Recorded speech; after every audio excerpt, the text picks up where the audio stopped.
shall be made low, the rough places will be made plain, and the crooked places will be made straight, and the glory of the Lord shall be revealed, and all flesh shall see it together.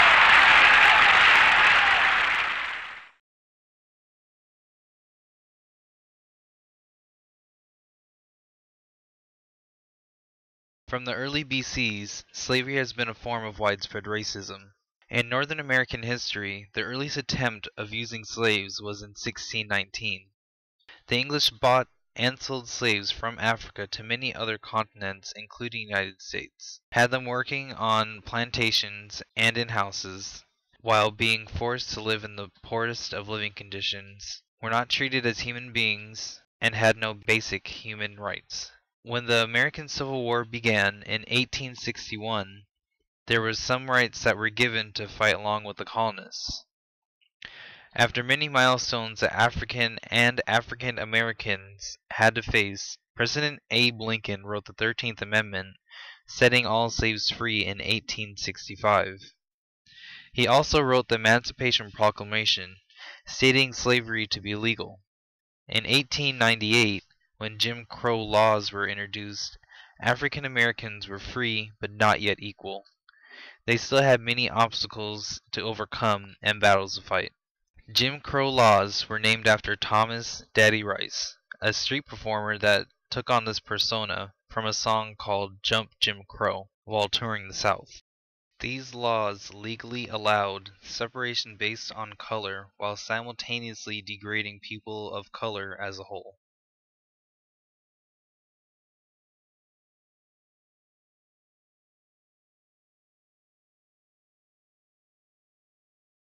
African Americans were not the only oppressed race.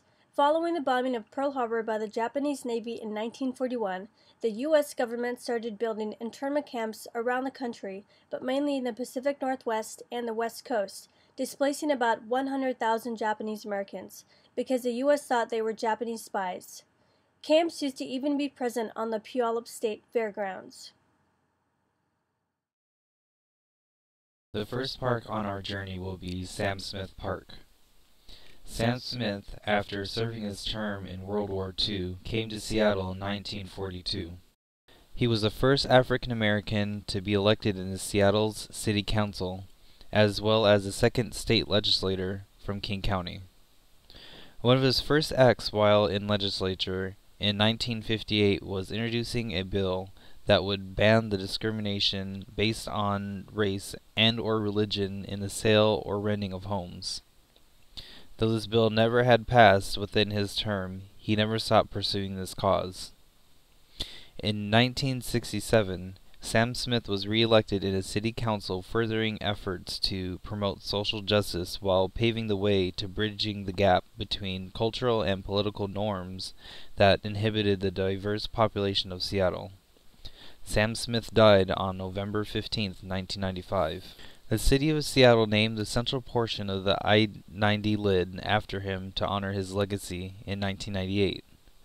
The Urban League noted that Smith's ability to bring people together with different and often competing interests during difficult times is legendary. This park is the ideal symbol of his collaborative spirit and commitment to all people. As diverse as the city of Seattle is now, it wasn't like this in the mid-1900s. As you can see from this first map, it states that the African American population in 1920 was 2,984, with each dot representing 25 people. In the same year, the Chinese population was 1,351. And for the Japanese population, it was 7,874.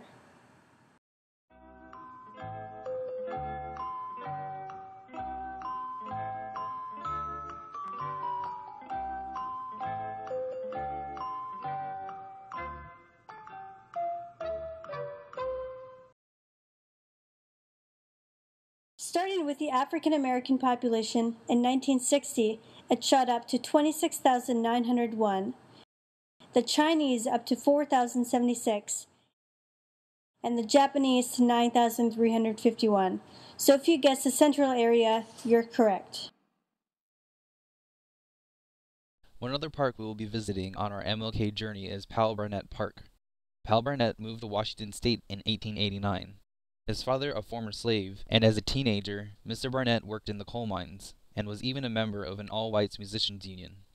Mr. Barnett was a man full of passion, energy, many interests, and a leader in his Leschi community.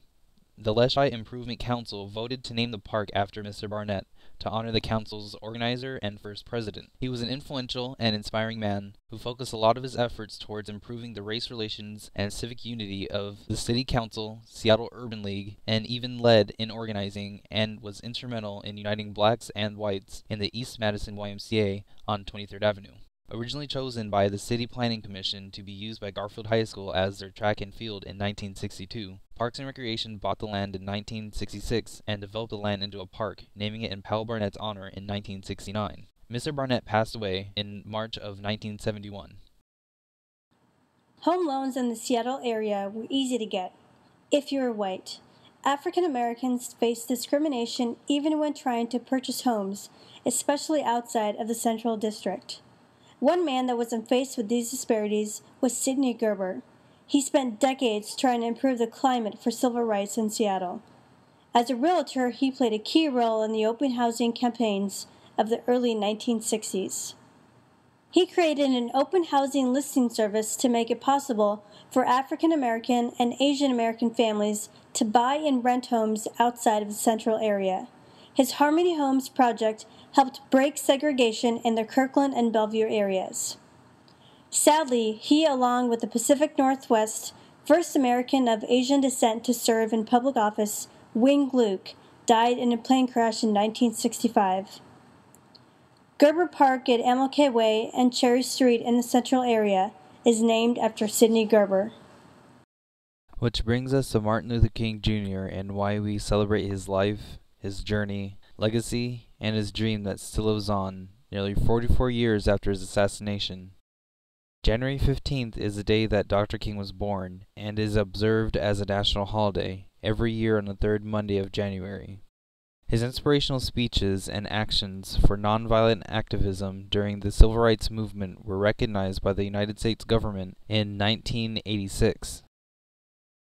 President Ronald Reagan signed his holiday into law just a few years before in 1983. The holiday wasn't recognized by all 50 states until just 12 years ago in 2000. In 1961, Dr. King visited Seattle. Among the places he visited were the University of Washington, Mount Zion Baptist Church in the central area, Temple de Hirsch, and Garfield High School. Dr. King's legacy still lives on in Seattle. In 1982, Empire Way was renamed to Martin Luther King Jr. Way. Besides Seattle, 730 cities across the United States, including 39 states, have a street named after Dr. King.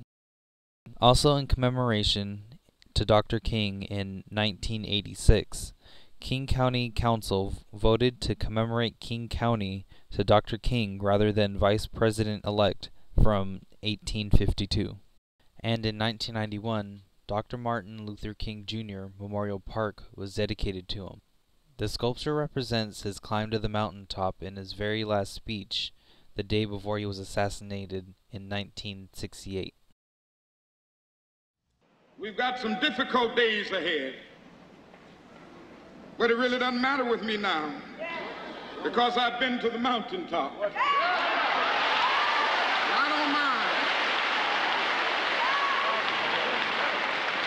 Like anybody, I would like to live a long life. Longevity has its place. But I'm not concerned about that now. As we and the rest of the world celebrate Dr. King and our local civil rights leaders' passion and vision of equality, you as youth have the power to make the wrongs in this world right.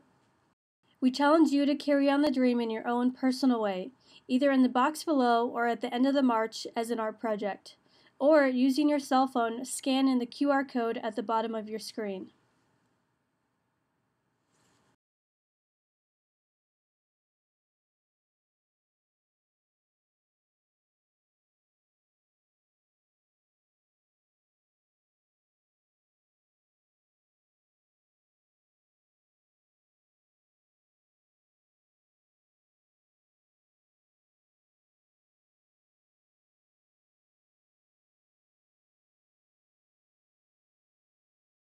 The next step on your journey is joining us for the MLK Youth March on Saturday, January 14th, starting at Martin Luther King Jr. Memorial Park at 1 p.m.